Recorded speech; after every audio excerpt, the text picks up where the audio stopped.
Bem, pessoal, continuando aí nossos assuntos sobre dinâmica, vamos aí fazer a segunda parte dos nossos estudos. Agora, analisando a validade das leis de Newton. A gente trabalhou, no vídeo passado, um pouco sobre a análise aí das três leis de Newton, tá? Agora, a gente vai ver em que situações essas leis têm consistência. Para começar, a gente vai levar em conta o que se vê na primeira lei de Newton, que é a questão da lei da inércia. Nós vamos ver que, para que essas leis façam sentido, eu vou considerar a priori um referencial inercial. Então, eu vou observar que as leis de Newton são válidas quando você considera um referencial inercial. Nós vamos gastar mais tempo nessa parte. Mas vamos agora aproveitar para ver outros aspectos dessa validade. Há também situações em que as leis de Newton têm alguns problemas. E aí a gente pode analisar, a partir do momento que você considera então esses referenciais inerciais, duas situações possíveis, que eu vou separar aqui bem simplificado. Na verdade, há muita coisa para se discutir, mas a título de curiosidade, eu posso simplificar a validade de leis de Newton em duas escalas. Uma escala de velocidade e uma escala de tamanho. Então, no primeiro aspecto aqui, vamos falar sobre a questão da escala de velocidade. A natureza nos impõe um limite, um teto para a velocidade, que é a velocidade da luz, que é uma constante natural. Tá? E essa constante natural, C, vou colocar aqui para vocês, ela tem um valor de 3 vezes 10 à oitava metros por segundo. Essa seria a maior velocidade que existe na natureza. Tudo bem? Então, nós dizemos que para corpos que têm uma velocidade bem menor do que essa velocidade que eu acabei de apresentar, a gente diz que a mecânica newtoniana tem uma boa validade. Ela resolve muito bem as coisas. Ou seja, seria nesse limite aqui, ó, a velocidade seja muito menor do que c. Esse seria o limite que a gente chama de baixas velocidades. Agora, a partir do momento que nós quebramos essa barreira de velocidade, os corpos começam a atingir velocidades muito grandes, a mecânica newtoniana começa a dar problemas. E aí nós necessitamos, por exemplo, de readaptar a segunda lei de Newton, por exemplo. E aí nós passamos a dar o tratamento da física relativística, que se tornou aí muito conhecida por aquele cara que vocês conhecem aí, o Einstein. Surgem fenômenos pouquíssimo intuitivos, tais como dilatação do tempo, contração do espaço, a relativização da simultaneidade dos eventos e outras coisas. Para você ter uma ideia da importância dessas correções relativísticas para as leis de Newton, vamos dizer que um exemplo legal que é o problema dos satélites. Embora eles orbitem ali com uma velocidade próxima de 15.000 km por hora, é uma velocidade grande aqui para a nossa realidade, mas ainda é muito pequena comparada a essa velocidade da luz. Mas você precisa de fazer essas considerações da mecânica relativística para, por exemplo, utilizar o GPS. Ou seja, aí essas correções são significativas. Por isso que você tem que analisar muito bem, caso a caso, quando é que você vai utilizar isso. Outro aspecto agora a ser analisado é em termos aí da escala de distância. Então, a mecânica que nós estudamos de Newton, a partir das suas leis, tem alguns problemas quando a gente começa a descer um pouco na escala de distância, chegando ali no mundo microscópico. Então, o que eu quero dizer aqui com mundo microscópico é aquele mundo ali onde nós temos o tamanho das coisas são da escala atômica e também subatômico.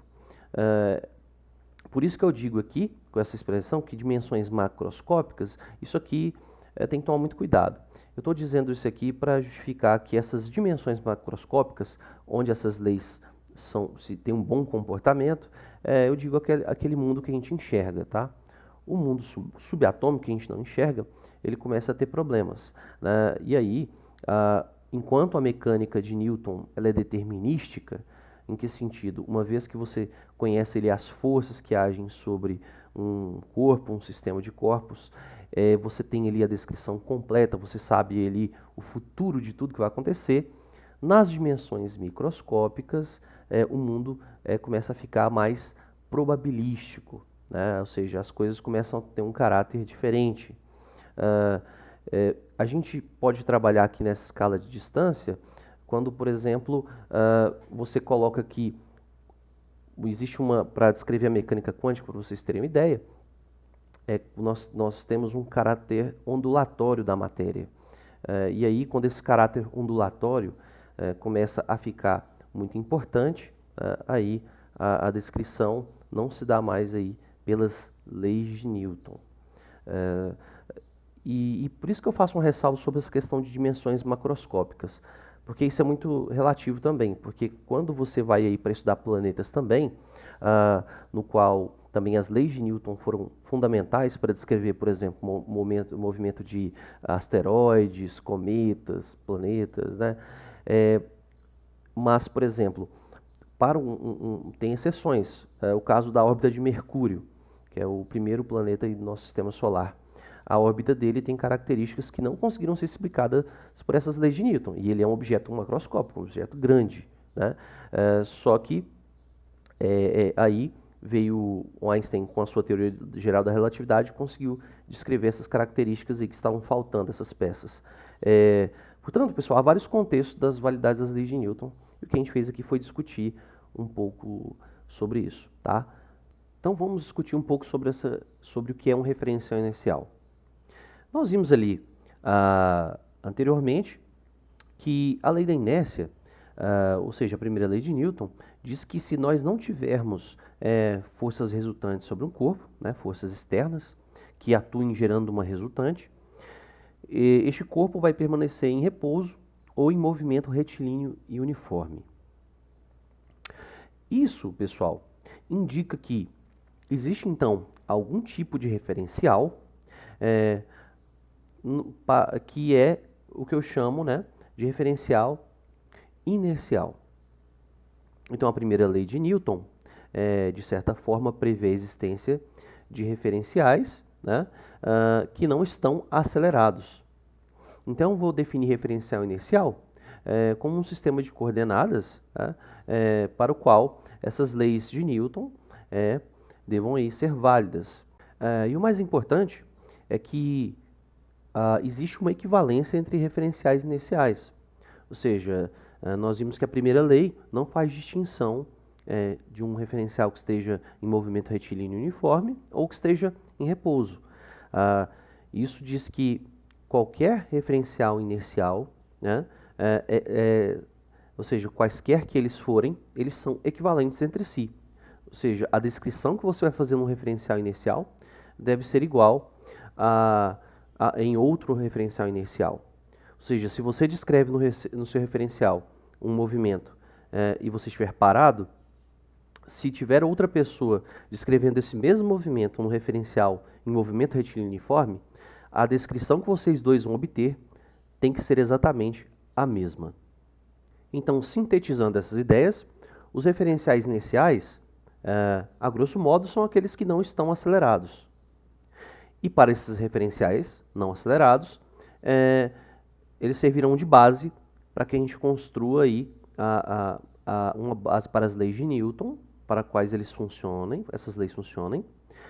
E se você tiver N referenciais inerciais, todos esses N referenciais inerciais são equivalentes entre si. A melhor maneira de se entender como funciona um referencial inercial e suas consequências, do mesmo modo do que considerar referenciais não inerciais, é fazendo um confronto entre essas duas situações. Vamos começar da seguinte forma. Suponhamos que eu queira analisar o movimento desse carro, que está fazendo uma curva, né? Então, vamos supor que esse trecho aqui seja um trecho aproximadamente circular. cuja curvatura tem raio R. E aí eu vou utilizar dois referenciais, dois pontos de vistas diferentes, né, dois pontos de vista diferentes, para tentar descrever esse movimento. Aqui, bem aqui no centro de curvatura, eu vou colocar um referencial S, que seria, por exemplo, eu aqui enxergando o movimento desse carro, fazendo esse movimento circular. Por outro lado, tem o referencial S' do motorista, que está aqui então a uma distância R de mim, porque eu estou bem aqui no centro de curvatura. Então, referencial S é o referencial inercial, que está em repouso, e S' é o referencial não inercial, que se você tem um movimento circular uniforme, o que acontece? Você tem uma aceleração centrípeta, ou seja, que aponta aqui para o centro. Tudo bem? Basta lembrar que a primeira lei de Newton define muito bem o que é um referencial inercial. Ou você está parado ou em movimento retilíneo uniforme. Qualquer outro movimento, como por exemplo esse movimento desse carro, que é circular uniforme, o referencial adotado nele não será inercial. Então vamos começar descrevendo esse movimento a partir do meu ponto de vista. O que eu vejo é um movimento circular uniforme, ou seja, ele está girando em torno de mim, movimento circular, a uma distância r, né, da minha posição. E aí eu vou tentar analisar as forças que estão presentes aqui segundo o meu referencial. Bem, por ele estar aqui na Terra, existe uma força que atrai ele para o centro da Terra, que é uma força gravitacional. Por outro lado, se ele está em contato com o solo, com a pista, existe uma força, tá, que o chão empurra ele para cima, o asfalto empurra ele para cima, que a gente vai chamar mais tarde aí de força normal. Por inércia, o movimento natural desse corpo seria ele sair aqui pela tangente, ó, certo? O que não deixa esse carro sair aqui pela tangente e que força que ele faça esse movimento circular em torno de mim é a força de atrito. Aqui, ó, essa força que está aqui escritinha de verde, apontando para mim, apontando para o centro. Então, essa força evita que este carro saia pela tangente. Ou seja, você vê que quando os carros estão numa pista molhada fazendo uma curva, se ele perde o atrito, se os pneus descolam aí da pista, o que acontece? Esse carro vai passar reto na curva. Essa, então, seria a tendência natural de movimento dele. O que não deixa isso acontecer é uma força externa que o chão faz sobre os pneus do carro, de modo a mantê-lo preso nessa trajetória circular. Eu posso escrever isso aqui da seguinte forma, pela segunda lei de Newton. Então, na direção do movimento, que é centrípeta, a soma das forças é igual aqui a massa vezes a aceleração. A soma das forças é a força centrípeta, que é a própria força de atrito, que é igual a massa vezes a aceleração centrípeta. A aceleração centrípeta é v ao quadrado sobre o raio, como a gente viu no movimento circular uniforme. Então, no meu referencial inercial, que está no centro da raio de curvatura, a dinâmica do meu problema é dada por isso. Isso é o resultado da segunda lei de Newton para o movimento circular uniforme. Nós podemos dizer que, na direção dessas forças azuis, como o carro não está se deslocando nem para cima e nem para baixo, essas forças aqui se anulam. Então, a resultante na vertical é zero. E o único movimento resultante é o circular, dado por essa expressão. Agora vamos observar do ponto de vista do motorista. Este referencial S', que está sobre o carro, é um referencial não inercial, porque o carro está em movimento circular uniforme, logo tem uma aceleração centrípeta, como a gente já viu. Vamos analisar as forças que estão sobre este carro no referencial S'. No referencial S', na vertical, é a mesma coisa aqui do referencial S. Você vai ter aqui uma força gravitacional puxando o carro para baixo, que se anula com a força de contato com o solo, que é vertical para cima. E aí, então, essas duas forças na vertical se anulam, pois não tem movimento na vertical. Agora, nesse referencial S', o carro também está parado aqui na direção do raio de curvatura, porque na perspectiva do referencial S', ele está parado. Ele estando parado, o que vai acontecer? Se existe essa força de atrito puxando ele para o centro, deve haver uma outra força que cancele essa, né, de mesma direção, mesmo módulo, só que sentidos opostos. Então, existe no referencial S' e unicamente neste referencial, uma força centrífuga, tá? Que eu chamei aqui de Fc. Então, esta força Fc, que eu estou chamando aqui de força centrífuga, que representa a força de fuga para o centro, ela só existe no referencial do motorista. Você pode notar que ela não existe no referencial da descrição de mim aqui, né? Na minha descrição que estou parado. E aí o que acontece? Significa que este cara não está acelerado no referencial dele, ou seja, ele está parado. Então agora a gente tem que tentar analisar quais as consequências disso. Vamos fazer isso a partir de uma análise de cada uma dessas forças e suas reações. Além disso, as origens de cada uma dessas forças. Então, observando que para a segunda lei de Newton, no meu referencial, a conclusão que eu chego é essa, que a força de atrito gera uma aceleração centrípeta e esse movimento circular.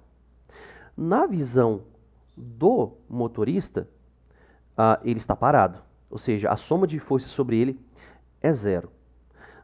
Vamos observar agora em questão das forças. As forças no referencial S, quais são?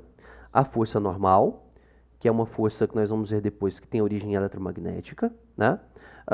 E ela tem um par ação-reação, né? Então eu vou colocar aqui os pares ação-reação dessas forças. Eu vou colocar aqui de uma cor marrom. Então esta força normal, ela é exercida do chão, né, para o carro. Então o carro também exerce no chão esta mesma força, só que em sentido oposto. De acordo com a terceira lei de Newton. A força gravitacional é a que atrai o carro para o centro da Terra. A Terra também é puxada para o carro, para respeitar a terceira lei de Newton. Forças de mesmo modo, mesma direção, sentidos opostos. A força de atrito prende o carro ao chão, empurrando ele para o centro. Então o carro também vai reagir no chão com a força de mesmo modo, mesma direção e sentidos opostos. Eu vou chamar aqui essa FAT. O que eu quero dizer para vocês é que todas as três forças descritas aqui no referencial inercial, elas respeitam a terceira lei de Newton. Agora vamos para o referencial não inercial, o do motorista. A descrição que eu fiz vale a mesma coisa. A força normal, a força gravitacional tem seus pares ação-reação, tá? Mas a questão é a seguinte, aqui surge uma força centrífuga que acaba fazendo que não tem um par ação-reação, pois ela é uma força que não tem origem física, tá? Ou seja, ela não faz parte aí das 4 interações fundamentais que a gente falou. Então significa que esta força não respeita a terceira lei de Newton, tá? Essa é uma consequência muito importante, né? Ela não está associada a nenhum tipo de interação fundamental, né? Então, a força centrífuga vai ser uma força que tem o seu efeito aí devido à adaptação que nós fizemos para a segunda lei de Newton, para representar uma força que cancelasse a força de atrito, fazendo que ele estivesse parado. Mas lembre-se, a força centrífuga não é uma força para ação-reação com a força de atrito. Elas são forças, né, diferentes, né? Além de agirem aí no mesmo corpo. né? Então não podem ser um par ação-reação. Então, a conclusão que nós chegamos, gente, é que a primeira lei de Newton, ela pode até valer nesse referencial inercial. A segunda lei de Newton começa a ser adaptada, pode até valer se eu fizer essa adaptação, criando uma força. Essa força aqui fictícia. Né? Mas a terceira lei de Newton não é respeitada. Tá? Embora no referencial do motorista ele sinta essa força não tem origem em nenhuma das forças fundamentais que a gente tem na natureza. Então, espero que vocês tenham entendido a importância da gente tratar referenciais inerciais e referenciais não inerciais, saber a diferença e as consequências de trabalhar com um ou com o outro. Vale a pena dizer que em certos problemas, descrever um problema aí, né, utilizando referenciais não inerciais, acaba facilitando muito, tá? Mas nós não vamos fazer isso aqui nesse nível. Isso é um curso separado. Então, para todos os efeitos, nós trabalharemos somente com referenciais inerciais. Surge agora a seguinte pergunta. A Terra, onde nós vivemos, onde nós fazemos tudo, né? Ou seja, onde a gente constrói a física adaptada ao nosso dia a dia, ela é um referencial inercial? Bem, para que a gente aplique as leis de Newton, como a gente discutiu lá atrás, já que ela tem uma validade muito boa, muito grande em tudo, é melhor que ela seja, né? Bem, então, a gente vai discutir a seguinte forma. A resposta para essa pergunta, só de observar o tipo de movimento que a Terra tem no nosso sistema solar, ela já é direta, ela é óbvia. E a resposta é não. A rigor, a Terra não é um referencial inercial. Basta ver aqui, ó. Nós temos dois movimentos básicos aqui da Terra, tá? Considerados nessa figura. O movimento de translação em torno do Sol, onde aqui eu estou aproximando este movimento para um movimento circular. Nós sabemos que esse movimento é elíptico, né? Onde o Sol fica num dos focos. Nós vamos estudar isso em gravitação mais à frente. Além disso, a Terra tem um movimento de rotação, e este movimento de rotação que é responsável aí, por nós termos aí os dias e noites. Além disso, a Terra tem outros movimentos, que eu não vou entrar em detalhe aqui, que são os movimentos aí de precessão, que é igual de um peão, né? E o movimento aí de nutação. Mas vamos lá, vamos prestar atenção nesses dois movimentos. Esses dois movimentos são movimentos giratórios. Movimentos giratórios, movimentos curvilíneos, geram o que nós chamamos de uma aceleração, né? Ou seja, qualquer movimento que não seja em linha reta, né, vai então ser um movimento acelerado. E então o que acontece, pessoal? O interessante é ver até que ponto estes movimentos podem causar efeitos aí na descrição da Terra, se a gente quiser considerá-la como referencial inercial. Então vamos lá. A aceleração da gravidade, que nós vamos ver daqui a pouco como é que calcula, vou colocar aqui de antemão para vocês, ela tem um valor, né, aqui, né, um valor médio aqui na superfície da Terra de 9,81 metros por segundo ao quadrado. Essa é a aceleração da gravidade, que a gente viu quando a gente estava estudando queda livre. Certo? Agora vamos ver. Nós vamos tentar calcular a aceleração da Terra para esses dois movimentos. Vamos colocar a aceleração da Terra na sua translação, ou seja, nesse período que ela dá uma volta completa em torno do Sol. Utilizando aquela formulazinha que a gente já conhece, né, da aceleração centrípeta, v ao quadrado sobre r, e pegando esses dados aí em qualquer lugar, que você pode achar em livros, né, na internet, a gente calcula e a gente acha o valor de 0,006 metros por segundo ao quadrado. Gente, vamos comparar, né? Não precisa de fazer muito esforço para ver que esta aceleração é muitas vezes menor do que essa, tá? Isso aqui vai dar cerca aí, de 0,06%, tá? É muito pequena. Outra coisa, vamos agora para a aceleração de rotação da Terra. Então a Terra girando aqui em torno do seu próprio eixo, vai também ter um movimento circular, cuja aceleração centrípeta, jogando aqui os valores, nós teremos aqui de 0,03 metros por segundo ao quadrado, que também é muito pequena, chega a ser aí 300 vezes menor do que esse valor da aceleração da gravidade. Então nós chegamos aqui a uma conclusão, né, muito óbvia, né, que esses dois casos, elas são aqui muito menores, né, muito menores do que g, que é a aceleração da gravidade. Tá? Então, significa que no ponto de vista prático, a Terra pode ser considerada um referencial inercial, pois nós não vamos sentir os efeitos dessas acelerações que existem. Tá? Isso é uma explicação, tá, já de maneira direta, de por que nós não sentimos a Terra mover. Tá? Então, por quê? Lembre-se que eu disse, o nosso corpo não sente velocidades, ele sente acelerações. E como essas acelerações devido a esses movimentos circulares curvilíneos são muito insignificantes perto da aceleração da gravidade, eu posso dizer para todos os efeitos que os experimentos que nós fazemos aqui na Terra são muito bons aproximando a Terra como referencial inercial. Se a gente for olhar de uma maneira mais sofisticada, aí você vai dizer o seguinte, Thiago, mas em algum contexto o valor dessas acelerações, desses movimentos é relevante?